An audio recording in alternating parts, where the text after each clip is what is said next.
What was it like to live in a psychiatric institution around the 1960s? If you ever wondered, then this exploration of the work of sociologist Erving Goffman, from his book Asylums, Essays on the Social Situation of Mental Patients and Other Inmates, would be of interest. The book, published in 1961, provides an in-depth look into the social situation of mental patients and other inmates in what Goffman termed as total institutions. These were places where individuals were cut off from wider society, leading an enclosed, formally administered life. The book is a cornerstone in the field of sociology and mental health care, presenting a profound analysis of life within these institutions. Goffman's insights continue to inform discussions around patient autonomy, stigma of mental illness, and the design of mental health care systems that prioritize patient dignity and social integration. His work also underlines the importance of societal perception of mental illnesses and its role in shaping mental health care reforms. This book gives us a profound analysis of life in total institutions, particularly focusing on psychiatric hospitals. The era of publication around 1961 was a time when psychiatric institutions were under less scrutiny. The societal lens had yet to fully turn its gaze towards the conditions within these facilities, and the movement for deinstitutionalization was just beginning to gather steam. Mental health treatment was developed on long traditions over the previous 100 years. Now let's look into the research methodology used by Goffman. His unique insights were largely based on his immersive field work at St. Elizabeth Hospital in Washington, D.C. Here, Goffman worked under the radar, taking on the role of an assistant to the athletic director. This vantage point provided him an unfiltered view of the daily life and interactions within the institution, allowing him to document the inner workings of the asylum from an insider's perspective. Goffman's work was influenced by the emerging field of symbolic interactionism, a perspective that placed emphasis on the subjective meanings that individuals attach to objects, events, and behaviors, and how these meanings are constantly refined and redefined through social interaction. This sociological perspective helped Goffman articulate the complex dynamics within psychiatric institutions, where the interplay of power, identity, and societal norms shape the lived experiences of the inmates. This immersive research methodology, combined with his grounding and symbolic interactionism, allowed him to produce a work that continues to influence our understanding of mental health institutions and the lives of those within them. Goffman introduced the concept of total institutions as places where individuals were cut off from wider society and lead an enclosed, formally administered life. Now, what exactly does this mean? In Goffman's view, total institutions were places like psychiatric hospitals, prisons, certain monasteries, and military barracks. Recalling that Goffman's views were formed around the 1960s, Goffman suggested that in such places individuals were separated from the broader society, and their lives were controlled and by a single authority. Daily activities were strictly scheduled, and the environment is highly standardized, leaving little room for individuality or personal freedom. This brings us to another critical observation made by Goffman: the stark divide between the inmate world and the staff world. In the inmate world, individuals were subject to the rules and regulations of the institution, often leading to a loss of personal identity. Goffman refers to this process as the mortification of the self. On the other hand, the staff world operated with a different set of norms and expectations, often reinforcing the power dynamics within the institution. In these total institutions, an individual's identity is systematically broken down and reconstructed according to the institution's requirements. This mortification process often led to a deterioration of the individual's sense of self and long-lasting psychological impacts. But some individuals in these institutions were not completely passive. They often engaged in what he called secondary adjustments.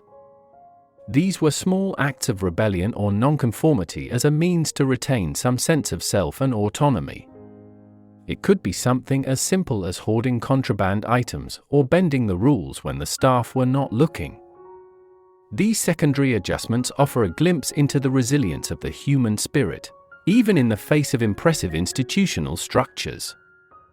Goffman's work sheds light on how institutional life can strip individuals of their identity and impose a new one based on the institution's needs. This understanding is crucial, not just for sociologists and psychiatrists, but for anyone interested in the nature of power, identity, and resistance in institutional settings.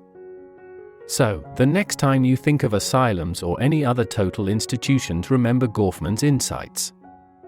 They remind us that behind the cold, impersonal facades of these institutions were real people, with their own identities and desires for autonomy. And even in the most tightly controlled environments, individuals find ways to assert their individuality and resist the pressures of institutional life. In the end, Goffman's work is a call to action, urging us to rethink the way we design and run our institutions. It's a call for more humane, person-centered approaches that respect individual autonomy and dignity. So let's take these lessons to heart and strive for a world where institutions serve individuals, not the other way around. Goffman's work sheds light on how institutional life can strip individuals of their identity and impose a new one based on the institution's needs. Goffman's identified several core features of institutional life. Batch living, inmates live and act as a large batch or group. Activities were conducted en masse, leading to a loss of individuality. This group-based approach can strip away personal autonomy and individuality, as everyone is treated uniformly, regardless of their personal needs or characteristics.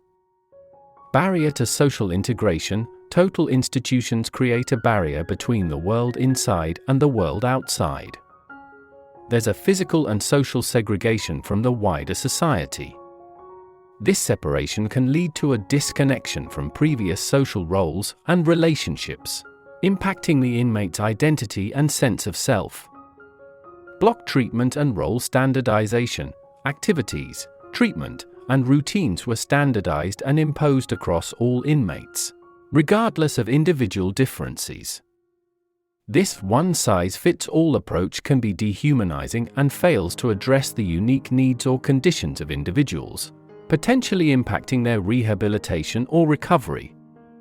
Total control of daily life. Institutions exert extensive control over the daily lives of inmates, including basic activities like eating, sleeping, and working.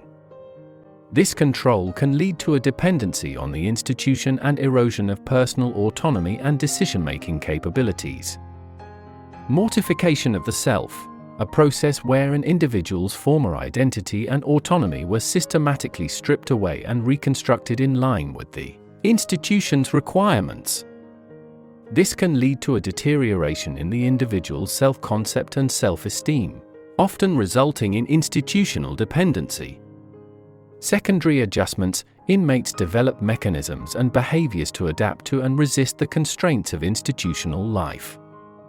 These adjustments can be seen as forms of resistance, enabling inmates to retain some sense of self and autonomy within the oppressive environment. Social hierarchies and staff-inmate dynamics. There were often rigid hierarchies within the institution, both among staff and inmates.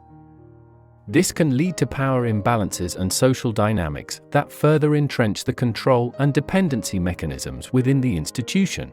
Institutionalization, the process by which inmates become acclimatized and adapted to the life inside the institution, often leading to difficulty. Long-term inmates may face challenges in reintegrating into society, having become accustomed to the structure and dependency of institutional life. Deinstitutionalization. Goffman's work contributed significantly to the deinstitutionalization movement. This movement, which began to gain traction in the mid-20th century, aimed to dismantle the long-standing system of institutionalized care in favor of more humane and community-based mental health services. Goffman's vivid depiction of life and what he termed total institutions served as a stark wake-up call.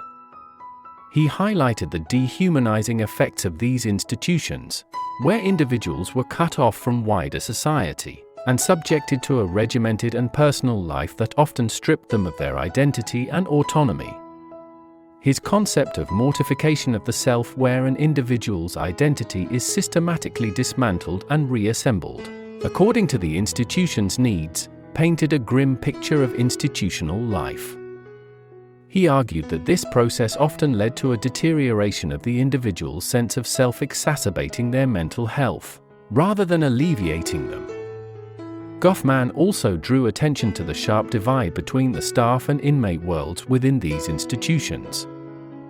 He highlighted how this divide, coupled with the dehumanizing practices, often led to the stigmatization and marginalization of mental health patients.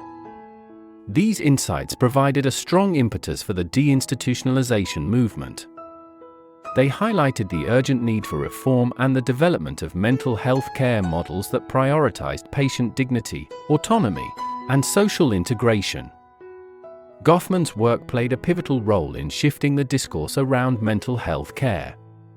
It challenged the prevailing belief that long-term institutionalization was the best approach to mental health care, and it advocated for a more humanistic approach. This approach emphasized the importance of treating mental health patients as individuals with unique needs and potentials rather than as mere cases to be managed within an institution. The influence of Goffman's work extends beyond the walls of psychiatric institutions. It has also informed the design and operation of other institutional settings such as prisons and extended stay rehabilitation facilities, where the principles of dignity, autonomy, and social integration are equally crucial. His work underscored the importance of treating mental health patients with dignity and autonomy. It served as a clarion call for a more compassionate, individualized, and community-oriented approach to mental health care. And it continues to resonate today, informing current discussions around mental health care reform and patient rights. Criticisms. While Goffman's work was groundbreaking, it also attracted critique. Critics argued that his concept of total institutions was overly broad, encompassing a wide range of institutions with different purposes and structures. Some felt that his conclusions were too sweeping, not adequately accounting for the diversity of experiences within these institutions. Critics also contended that Goffman's emphasis on the negative aspects of institutional life may have overshadowed the potential benefits and necessary of institutional care. They argued that not all aspects of institutional life were inherently dehumanizing and that it's possible for individuals to find meaning, community, and even a sense of identity within these settings. Furthermore, critics have noted that Goffman's work was on a single institution during a specific period. As such, some argue that his conclusions may not be universally applicable to all institutions or time periods. Despite these criticisms, the impact of Goffman's work on modern psychiatry cannot be overstated. His insights into the dehumanizing effects of institutional life have informed the development of more patient-centered models of care, and have contributed to the ongoing deinstitutionalization movement. His concept of total institutions continues to be a powerful analytical tool for understanding the social dynamics of institutional settings. Moreover, Goffman's work has had a lasting influence on the broader field of sociology and the study of social institutions. His work has inspired countless studies exploring the social dynamics of institutions, and has contributed to the development of symbolic interactionism, a major theoretical perspective in sociology. In the field of mental health care, Goffman's work continues to resonate. His insights into the stigma of mental illness, the importance of patient autonomy, and the potential dehumanizing effects of institutional life have informed discussions around mental health care reform, and have inspired efforts to create more dignified, humane, and integrated models of mental health care. Despite these criticisms, remains a seminal work continuing to inform discussions around patient autonomy, the stigma of mental illness, and the design of mental health care systems.